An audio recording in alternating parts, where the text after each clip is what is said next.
नमस्कार छात्रों। तो आज हम 9वीं कक्षा का हिंदी विषय पाठ का नाम है बिल्ली का बिलंगुड़ा, राजेंद्र लाल हंडा जी का पाठ हम देख रहे हैं। तो इस पाठ में हमने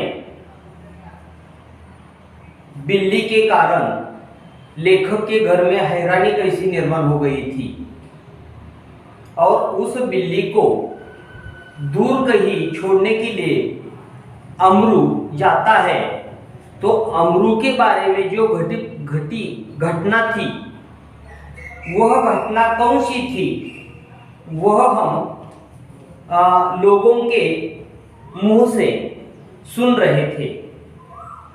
तो क्या हुआ था कि अमरू जब बिल्ली को छोड़ने दूर कहीं जा रहा था, तभी उसके पीछे के आदमियों ने देखा था कि उनके बोरी में कुछ हिल रहा है।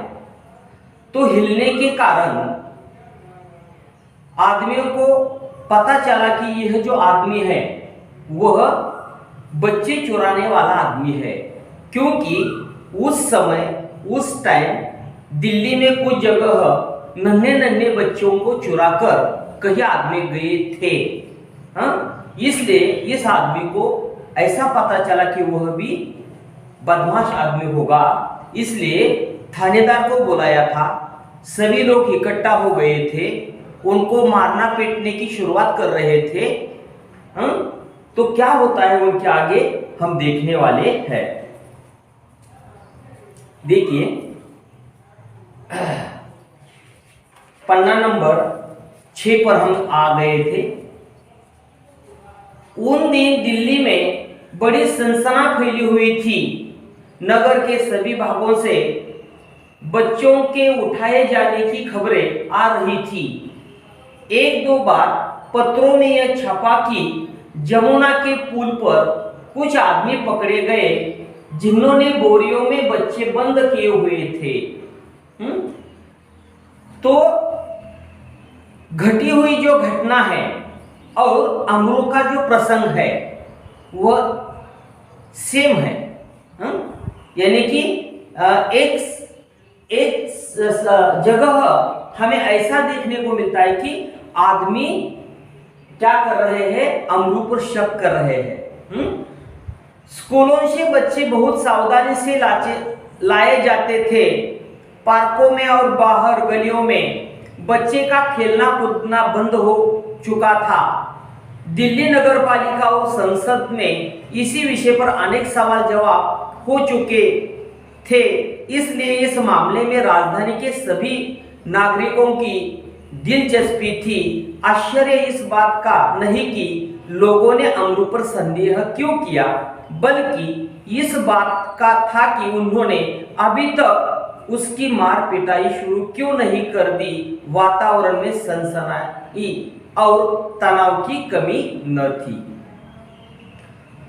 तर काय झालेलं आहे या ठिकाणी आपण पाहतोय की दिल्लीमध्ये तसं वातावरण तयार झालं होतं की अनेक माणसांची लहान लहान मुलं पकडून घेऊन गेलेली काही माणसं होती आणि त्यामुळं शाळेमध्ये माणसं सावधानीने मुलांना पाठवायचे किंवा पार्कच्या ठिकाणी मुलांवरती चांगलं लक्ष द्यायचे। अंगणामध्ये जर मुलं खेळत असतील तर त्याच्याकडे पण लक्ष द्यायचे आणि त्यामुळं सगळीकडे वातावरण अगदी तणावपूर्ण झाल्यामुळं कदाचित ह्या लोकांना या अमरूवरती शक आलेला आहे, परंतु अजून अमरूला त्यांनी मारलेलं नव्हतं।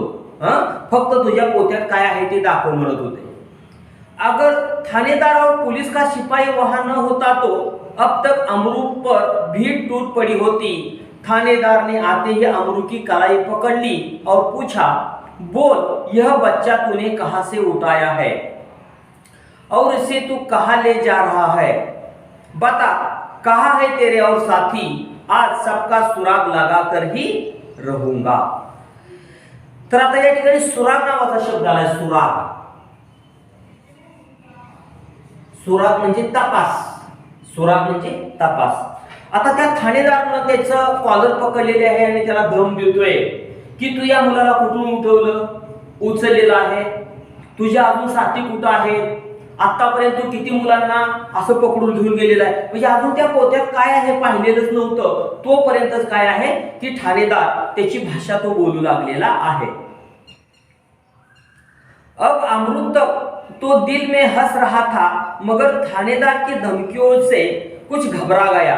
दबी आवाज में वह थानेदार से बोला, सरकार, मैंने किसी का बच्चा नहीं उठाया, मैं न बदमाश हूँ, मैं तो एक भले घर का नौकर हूँ, रोटी चौका करता हूँ और अपना पेट पालता हूँ.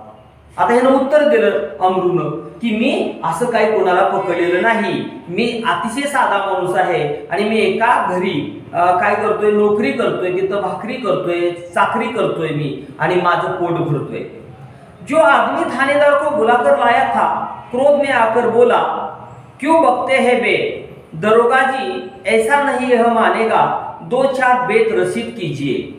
बेत, 2-4 बेत. बेत म्हणजे काय, म्हणजे त्यांच्याकडं पोलिसांकडे असणारी जी काठी असते का, वेळूची काठी, त्याला हिंदीमध्ये बेत म्हटलं जातं. तर त्याला काय करा, 2-4 काट्या त्याच्या अंगावर टाका, म्हणजे तो सांगेल काय होते बघा.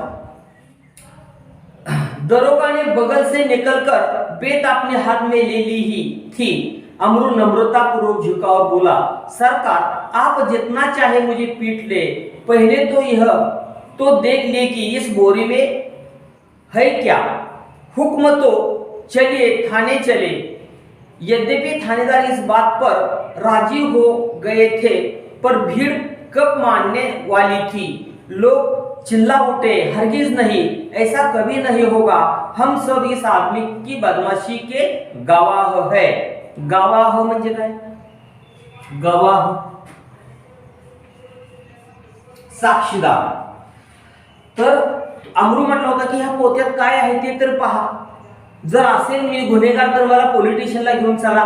मग ती लगेच माणसं म्हणतात, नाही नाही नाही, ह्याच्या पोत्यात काय आहे ते हितच आम्हाला पाहायचं आहे आणि आम्हीच ह्याला पकडलेला आहे, त्याचे कोण आहोत, साक्षीदार आहोत. पुढे पाहता काय होतंय, मामला कभी दबने नहीं देंगे. थानेदार डर गए कि उनकी नीयत पर लोगों को शक हो रहा है.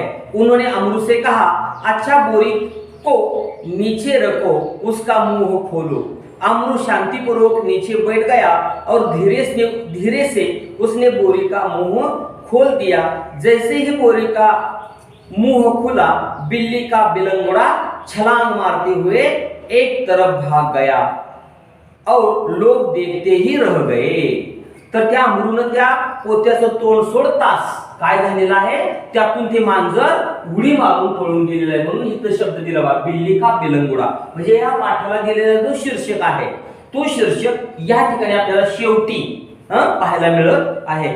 बघा असंच बघा, बरेचशा स्टोरी असतात, कथा असतात, पिक्चर असतो, एखादं नाटक असतं, त्या नाटकाचं नाव हे काय असतं, तर त्या कहाणीची मध्यवर्ती कल्पना असते, मुख्य भाग असतो तो. तर या पाठात सुद्धा आपल्याला बिल्ली का बिलंगुडा नावाचा जो शब्द आलेला आहे, तो या कहाणीच्या शेवटी आलेला आहे. आणि काय झालेलं आहे, ते मांजर माणसातून गर्दीतून उडी मारून पळून गेलेला आहे. सगळी माणसं पाहतच राहिली. थानेदार भी समझ में न आया कि अब क्या करे.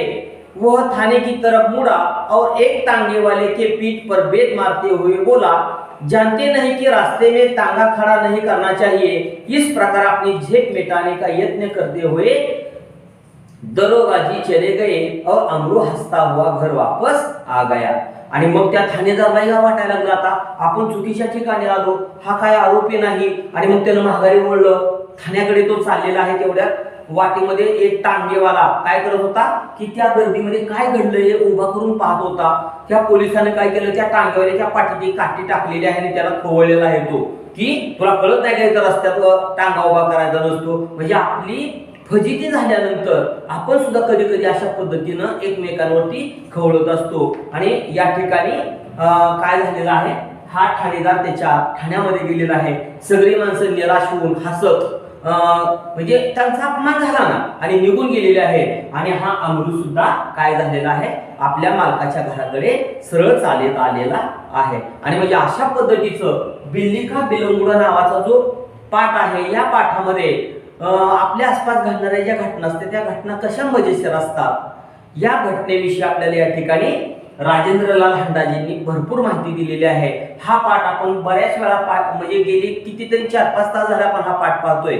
या पाठावरच्या ज्या कृती असतात त्या कृती पान नंबर 7 वरती दिलेल्या आहेत बघा. आता उदाहरणार्थ सांजा पूर्ण कीजिए, उत्तर लिखिए, स्पष्ट कीजिए, कहाणी के प्रमुख पात्र, म्हणजे हे जे कृती आहेत या कृती तुम्ही मला काय करायच्या आहेत सगळ्यांनी सोडवून मला अभ्यासामध्ये तुमचा जो घरचा अभ्यास आहे त्या घरच्या अभ्यासामध्ये मला हे सगळ्या कृती सोडून दाखवायच्या आहेत. पान नंबर 7 वरती बघा. आता विलोम शब्द आहेत बघा. विलोम म्हणजे विरुद्धार्थी शब्द. दुर्लभचं सुलभ अशा पद्धतीने, म्हणजे थोडक्यात तुम्ही हे सगळे स्वाध्याय मला सोडून दाखवायचे. मोहावरे सुद्धा सोडून दाखवायचे बघा. मोहावरे आणि हे सगळे स्वाध्याय मला सोडून दाखवा. या ठिकाणी आपण थांबूया. धन्यवाद.